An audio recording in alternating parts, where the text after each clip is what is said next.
আর কেউ নেই। রাখো না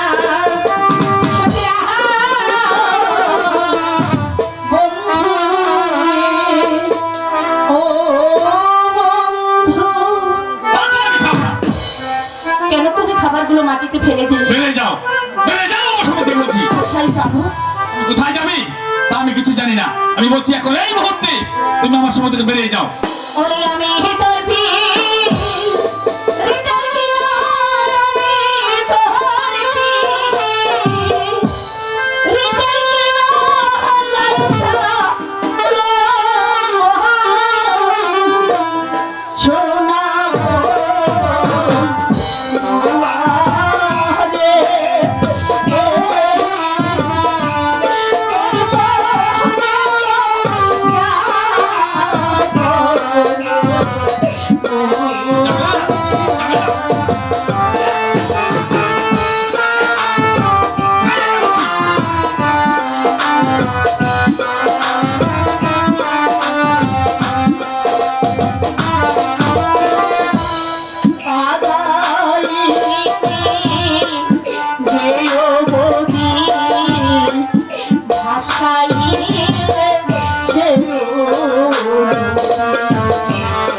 তুমি থাকো, আমি চলে যাচ্ছি।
স্বপ্নের কথা। স্বপ্নের কথা বলো, আমি তোমার স্বপ্নের কথা শুনবো। একদিন আমি মাসিমার ঘরে সেরে নিদ্রা যাচ্ছিলাম, হঠাৎ করে স্বপ্নে দেখি মিরাজপুরের একাপুর বাদশার 12 দিনের ছেলের সঙ্গে উজিরের 12 বছরের কন্যার বিয়ে হয়। তারপর তাদেরকে বাসর ঘরে দেওয়া হয়, সেই বাসর ঘর থেকে তাদেরকে নির্বাসনে পাঠানো হয়। তারপর আমার মনে হয় ওই ছেলেটি হলে তুমি, মাসিমা তোমাকে কুড়িয়ে পেয়েছে।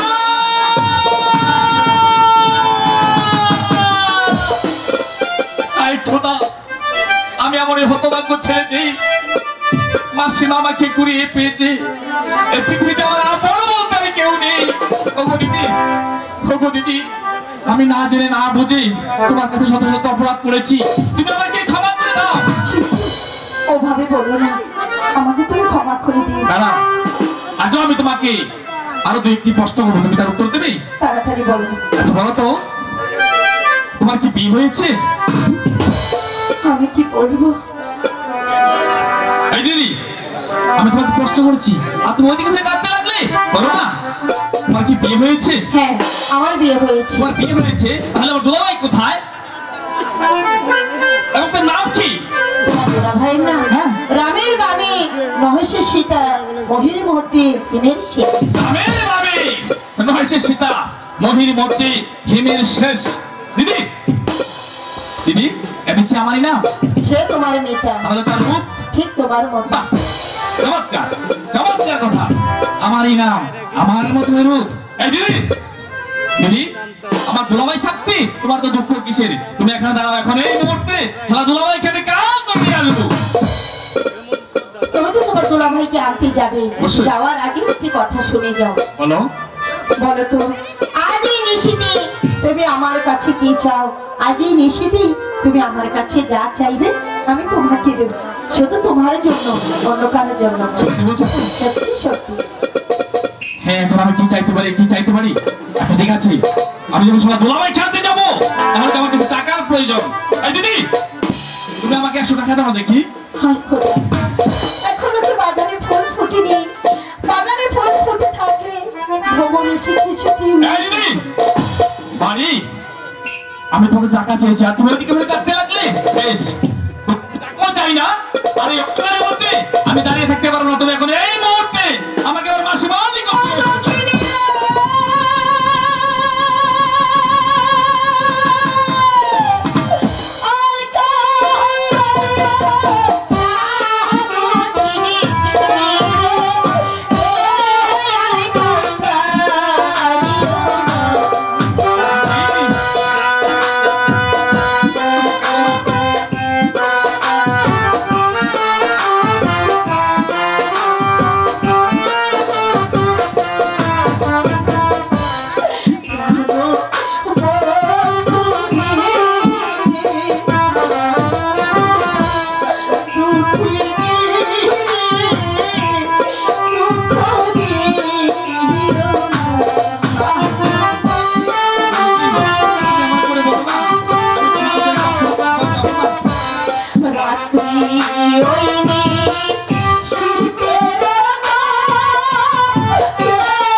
টাকা দিব, তুমি ঘুমিয়ে পড়বে। বেশ, তাহলে চলো। আসো।